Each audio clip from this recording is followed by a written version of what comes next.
Hello everyone, आज हम बात करने वाले हैं ऑस्टियोपोरोसिस के बारे में। ऑस्टियोपोरोसिस क्या होता है, आपको इस वीडियो में बहुत ही सिंपल लैंग्वेज में हम समझाने की कोशिश करते हैं। तो चलिए स्टार्ट करते हैं टॉपिक ऑस्टियोपोरोसिस। तो सुनो, ऑस्टियोपोरोसिस ऑस्टियोपोरोसिस हमारा दो वर्ड से मिलकर बना हुआ है। एक का नाम है ऑस्टियो, दूसरे का नाम है पोरोसिस। तो सुनो, ऑस्टियो ऑस्टियो का मतलब होता है बोन, बोन का मतलब हड्डी, पोरोसिस का मतलब होल, होल का मतलब छेद। अब आपको लग रहा हो कि ऑस्टियोपोरोसिस में मतलब हमारा जो बोन होगा उसमें क्या हो जाता होगा, छेद हो जाता होगा। ठीक है, बट ऐसा नहीं है। सुनो, अब रियल मतलब क्या होता है ऑस्टियोपोरोसिस का। सुनो, ऑस्टियोपोरोसिस से हमारा जो बोन रहता है वो जितना पहले मजबूत था उससे अब कम मजबूत हो जाता है। मतलब बोले तो पहले से क्या होता है, मुलायम हो जाता है। ठीक है, ऑस्टियोपोरोसिस हमारे बोन की वो कंडीशन है जिसमें जितना हमारा जो बोन था, जितना पहले मजबूत था उससे अब कम मजबूत रह पाएगा।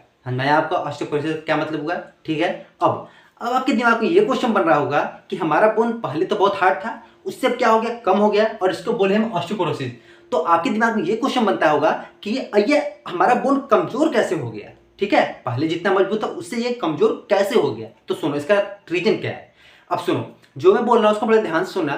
जैसे आप अगर छोटी छोटी मोती को लो और मोती को जोड़ दो तो बन जाता है माला। ठीक है, और आप अगर छोटी छोटी बुनिया को लो, बुनिया को मिला दो तो बन जाता है लड्डू।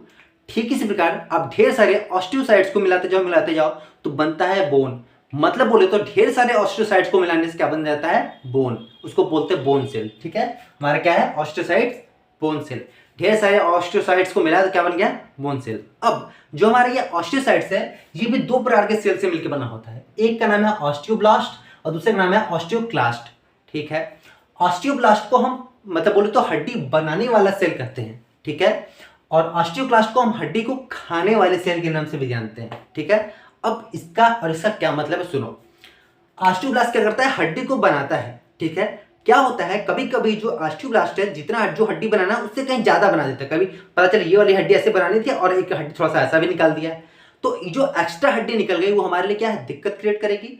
तो ये जो हमारे ऑस्टियोक्लास्ट चाचा हैं ये क्या करते हैं, ये जो हड्डी एक्स्ट्रा बनाया है उसको खा जाते हैं। इसका भी बहुत ज्यादा इंपॉर्टेंट रोल है। अगर ये ना रहे तो हमारी हड्डी टेढ़ी मेढ़ी निकल जाए कहीं भी।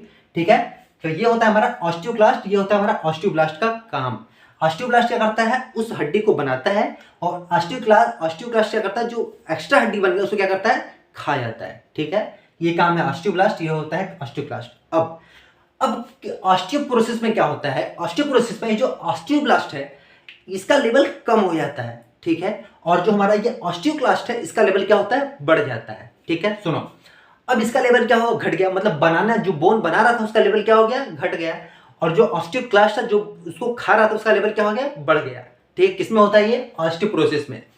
अब क्या होगा, जैसे एक लकड़ी ले, लकड़ी में ढेर सारे दीमक छोड़ दे, तो दीमक क्या करेंगे, उस लकड़ी को धीरे धीरे खाते खाते क्या करेंगे, कमजोर कर देंगे। तो ये क्या है, खाने वाला सेल, खाने वाला सेल है। ये क्या कर रहा है, इसकी संख्या क्या हो गई, ज्यादा हो गई, इसकी संख्या क्या हो गई, कम हो गई। तो ये खाने वाला है, जब ये ज्यादा हो जाएगा तो ये हड्डी को क्या करेगा, धीरे धीरे खाने लगेगा, और जब ये खाने लगेगा तो हमारी धीरे धीरे क्या होगी, कमजोर होने लगती है। ठीक है, इसका रियल रीजन क्या है, ये है। ठीक है, आपको समझ आया ऑस्टियोपोरोसिस में क्या होता है। तो ये था हमारा टॉपिक कि ऑस्टियोपोरोसिस क्या होता है और हड्डी हमारी कैसे कमजोर हो जाती है। पहले जितनी उसकी स्ट्रेंथ थी उससे उसकी स्ट्रेंथ क्या होगी, कम हो जाएगी। ठीक है, तो ये था हमारा टॉपिक कि ऑस्टियोपोरोसिस क्या होता है। अब ये हम जान गए इसका रीजन क्या है। अब जानते हैं इसके हम एटियोलॉजी बोले तो काज के बारे में, और भी कौन कौन से कारण हो सकते हैं इस ऑस्टियोपोरोसिस होने के। तो देखो, आपको अगर बोन कैंसर है, अगर आपको ये प्रॉब्लम, बोन कैंसर की प्रॉब्लम है, तो भी आपको ऑस्टियोपोरोसिस हो सकता है। ठीक है, अगर आपको आपकी बॉडी में अगर कैल्शियम की कमी, आप जानते हो कैल्शियम की अगर कमी हो जाए, लैक ऑफ कैल्शियम हो जाए, लेकिन अगर कैल्शियम की कमी हो जाए तो हमको ऑस्टियोपोरोसिस हो सकता है। ठीक है, विटामिन डी की कमी, अगर विटामिन डी की कमी होती है उसकी वजह से भी आपको ऑस्टियोपोरोसिस हो सकता है। ठीक है, और थायराइड डिसऑर्डर, ठीक है, थायराइड हमारे इस ग्लैंड से थायराइड निकलता है, अगर इसमें कुछ डिसऑर्डर्स हो जाएं तो उसकी वजह से भी हमको ऑस्टियोपोरोसिस हो सकता है। थायराइड आपको पता होगा, यहाँ पे थायराइड ग्लैंड है, यहाँ से क्या निकलता है, थायरैक्सिन हार्मोन निकलता है। ठीक है, तो अगर इस थायराइड डिसऑर्डर आपको डिसऑर्डर हो जाए, थायराइड डिसऑर्डर हो जाए तो भी आपको ऑस्टियोपोरोसिस हो सकता है। ठीक है, तो ये सब रीजन है, रीजन और भी हो सकते हैं लेकिन मैंने कुछ 4 ही रीजन लिए हैं। ठीक है, मेन है। तो ये सब कारणों से भी आपको ऑस्टियोपोरोसिस हो सकता है।